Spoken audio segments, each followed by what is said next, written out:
Okay, so this is the Bible study for Exodus chapter 3, verses 16 through 22. Just a short text, which I don't think will be very normal going through such a big book as Exodus, but sometimes there's some pieces that we need to take just in a small chunk because there's a lot there. So the text says, "Go assemble the elders of Israel and say to them, the Lord, the God of your fathers, the God of Abraham, Isaac, and Jacob, appeared to me and said, I have watched over you and have seen what has been done to you in Egypt.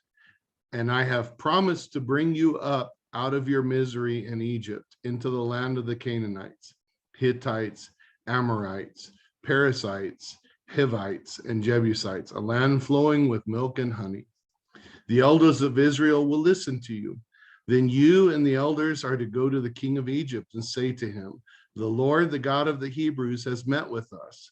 Let us take a 3-day journey into the wilderness to offer sacrifices to the Lord our God. But I know that the king of Egypt will not let you go unless a mighty hand compels him. So I will stretch out my hand and strike the Egyptians with all the wonders that I will perform among them. After that, he will let you go. And I will make the Egyptians favorably disposed towards this people, so that when you leave, you will not go empty-handed. Every woman is to ask her neighbor and any woman living in her house for articles of silver and gold and for clothing, which you will put on your sons and daughters, and so you will plunder the Egyptians." All right.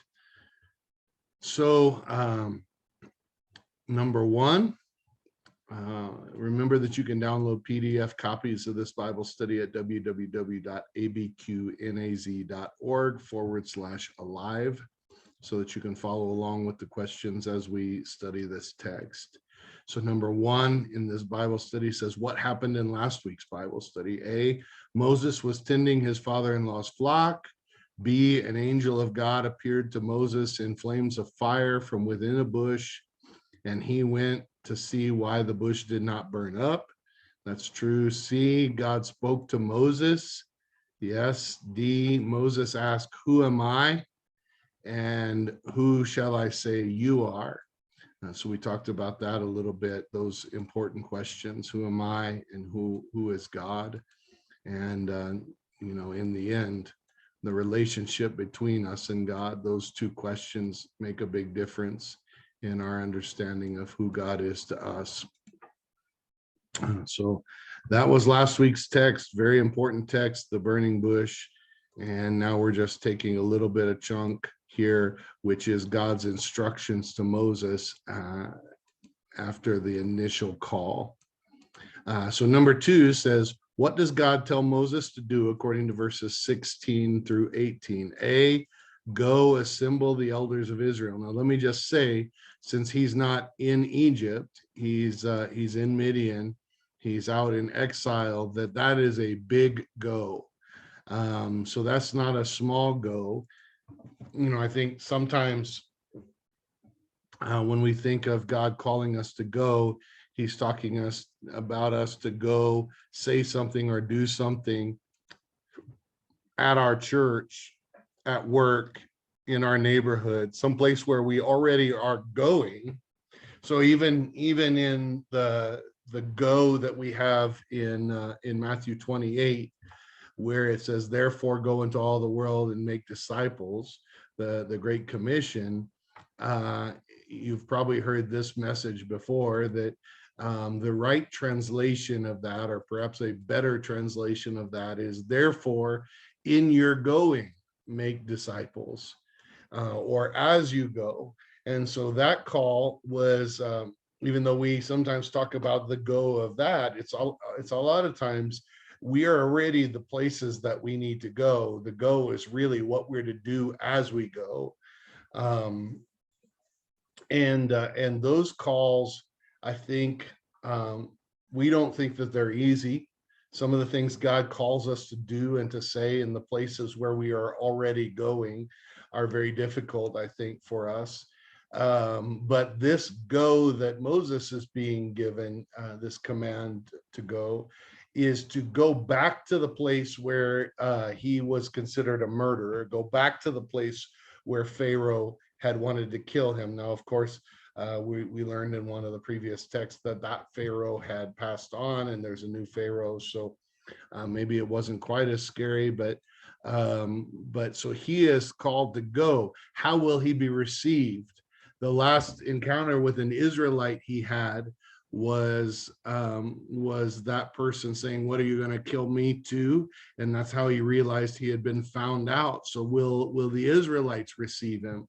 So he is going back to Egypt, to where his people are slaves, going back to Egypt, where he is a murderer, going back to Egypt, where maybe he'll be considered special because he was a member of the royal family, or maybe this new Pharaoh will not care much about that at all.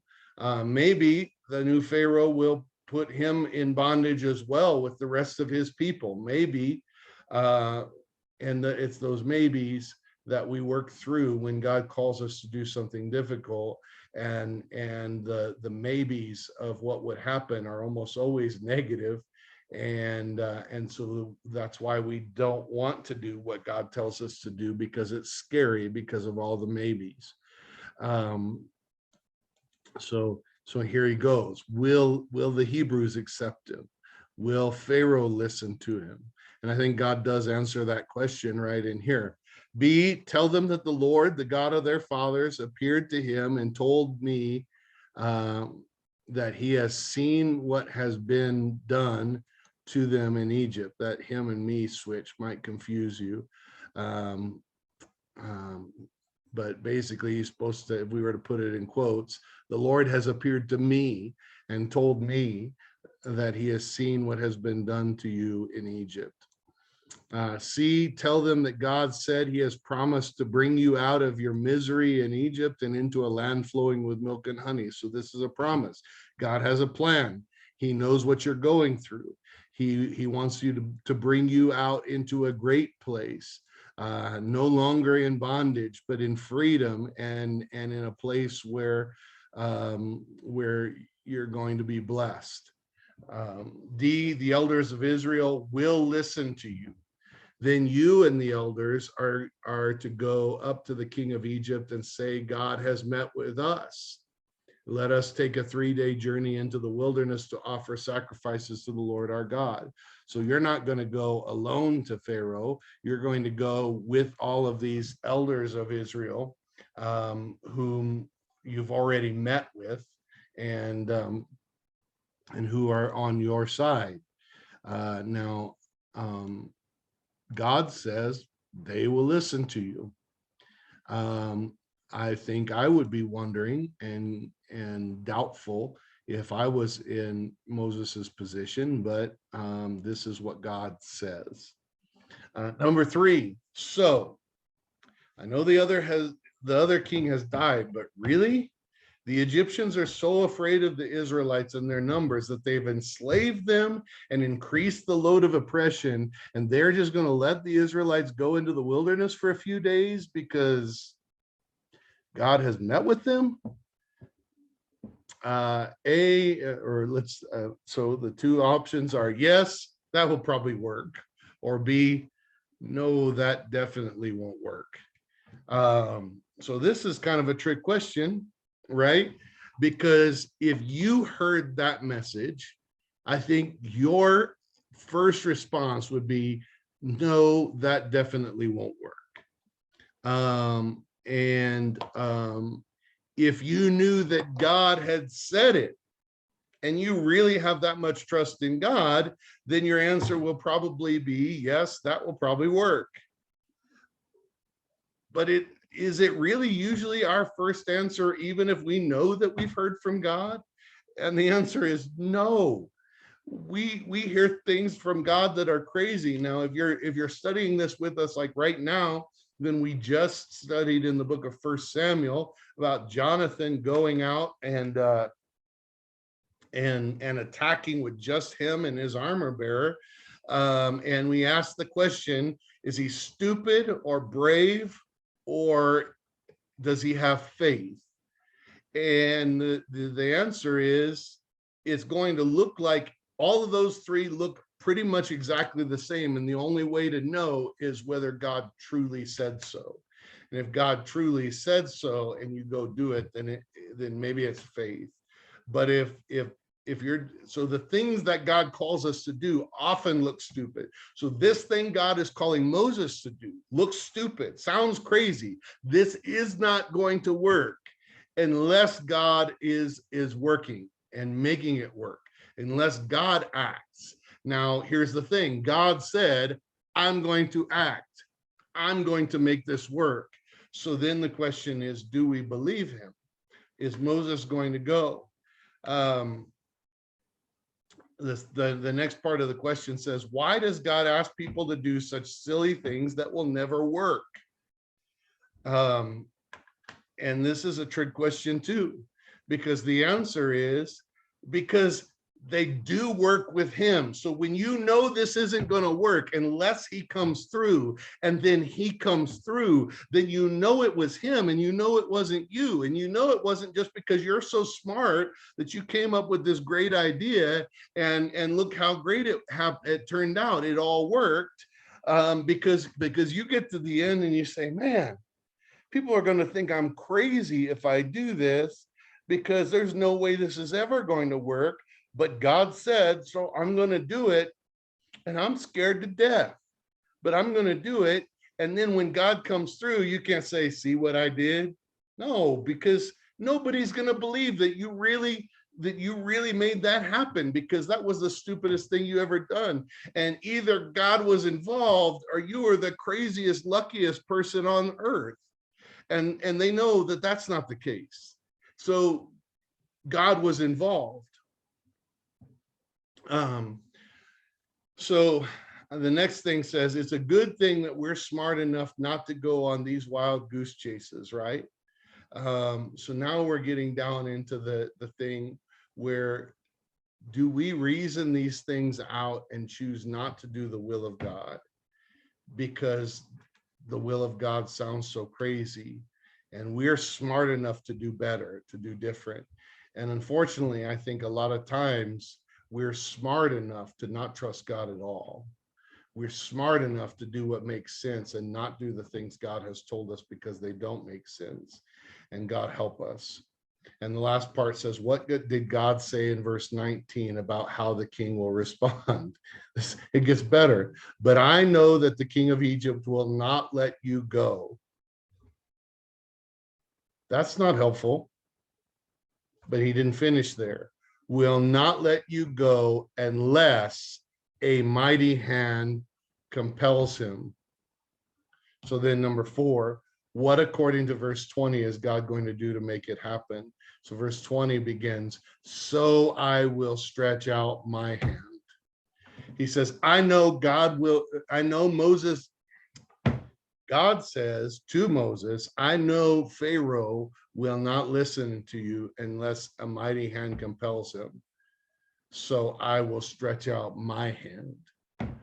And in the end, God is the one, and he's the only one that is going to make this happen, that's going to make this make sense.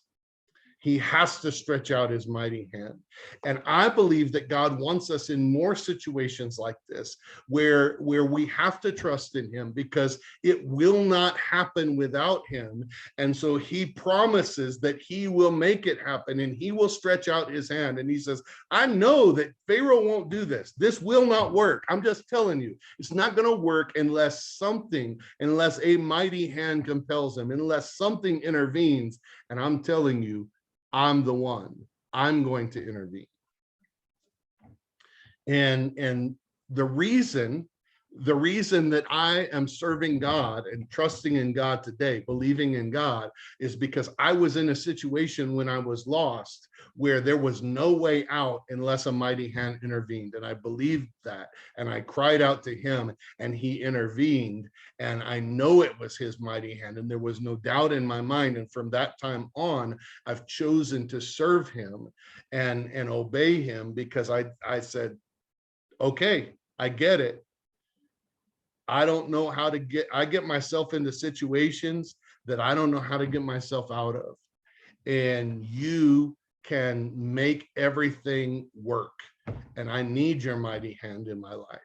And so I started doing what he called me to do instead of doing it my way. Number 5, is it possible that God has asked us to do things that would never work and we've missed out on the wonders he would perform to make it happen? And I would say, yes, absolutely. I have in my past, and I try not to do that anymore, but I'm tempted still. And almost every one of us, if we're serving God, we have probably missed out on something because it sounded crazy and it would never work. And so we didn't do it, and we didn't trust that God's mighty hand would get involved. Number 6, how effective, according to verses 21 and 22, is God's plan going to be? And he says, and I will make the Egyptians favorably disposed toward this people, so that when you leave, you will not go out empty-handed. Every woman is to ask her neighbor and any woman living in her house for articles of silver and gold and for clothing, which you will put on your sons and daughters, and so you will plunder the Egyptians. So number 6 and verses 21, 22 tell us that not only is Pharaoh going to let you go, when that would never happen without my mighty hand, but also I'm going to make them favorably disposed. So they are going to give you all of their riches, and you're going to carry their jewelry, their clothes, their most valuable possessions. You're going to carry them out with you.